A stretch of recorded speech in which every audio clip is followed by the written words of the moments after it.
Spider-Man.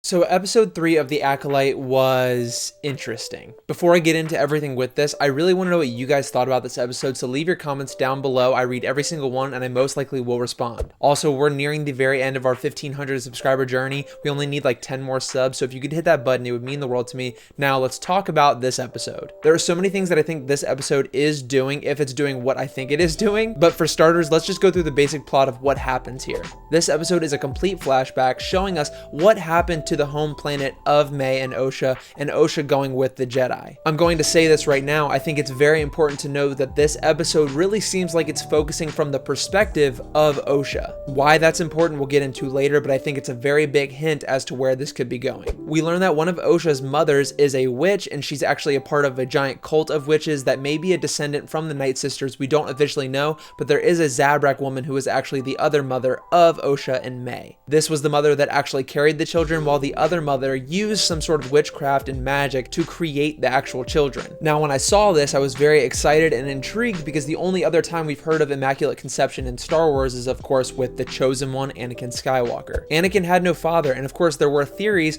on how Anakin came to be, some suggesting that the master of Darth Sidious, Darth Plagueis, actually did this same thing to Shmi Skywalker to birth Anakin. And maybe even Palpatine did it himself, and we know that Palpatine learned everything from his master, Darth Plagueis, so maybe they're setting this up. Maybe without touching Anakin Skywalker and the Skywalker legacy, they're going to be explaining to us how Anakin Skywalker came to be without a father. So this stuff is very interesting in my opinion, and honestly was my favorite part of the episode. It's new and fresh, but I do have to admit that some of it kind of felt weird and didn't feel Star Wars-y, but I'm open to new concepts, so it's not really broken for me. They do kind of explain the Force here as well, kind of, you know, the light side, the dark side, but these people really just use the dark side, it seems. So anyway, these girls have to go through this procedure in order to become a full witch, but the Jedi want to recruit them. The witches don't really like the Jedi because the Jedi at this point are really just a police force, an intergalactic police force that are upholding law across the galaxy. Master Undara, Master Sol are all trying to recruit Osha and May for the Jedi, but May doesn't want to go while Osha does. May kind of resents Osha for wanting to join the Jedi Order, thus burning down her entire village, killing both of her mothers and all of the people,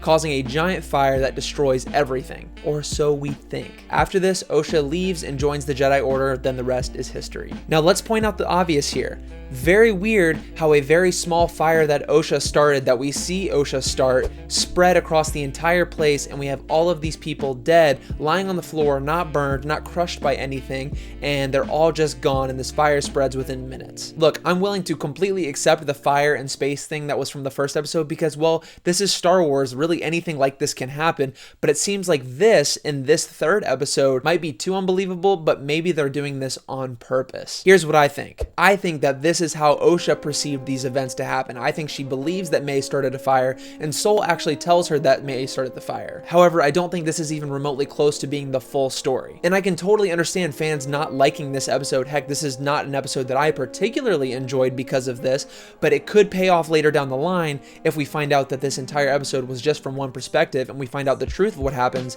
later on. While watching this with one of my best friends, we contemplated after it if this is just a perspective thing, if next week we're going to get May's perspective of what happened, and then finally we'll get the Jedi's perspective of what happened. And this is a very cool concept, but at the same time, I've never been a huge fan of complete flashback episodes, especially multiple in a row if that's what we're getting. However, it would explain the point of view of Osha seeing May burn everything down when realistically that just doesn't make a lot of sense. The Jedi were off screen. We didn't know what was going on with them. We don't even know if this Sith character has played a role in anything yet. However, it's extremely important to notice Torben here. He's young, he doesn't have any scars, he looks normal, but when we see him in the real-time episode in episode 2, we see that he's scarred, that he's damaged, and that he did something wrong, so wrong in fact that he takes his own life. So my big hope for this is that this episode is just a point of view. This is not the complete story, it's just going to get more interesting, and we're going to have to uncover this mystery week by week, which is very cool, but I don't know if the landing is going to stick because people don't seem to like this episode very much, and I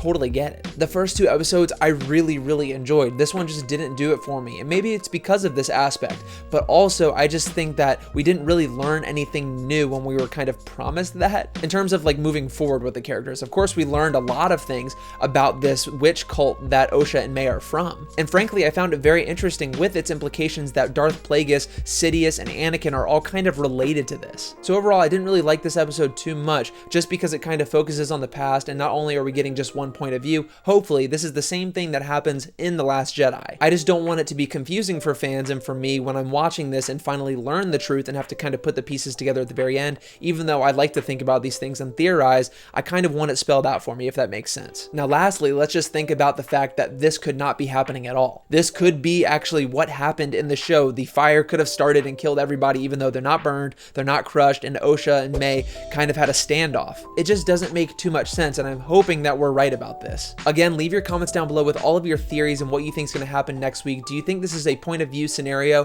where we're going to see May's point of view and then the Jedi's point of view and perhaps even the Sith character's point of view? I really want to know what you guys think. So leave a like on this video, subscribe to the channel. We're almost at 1,500 subs, and I will see you all very soon.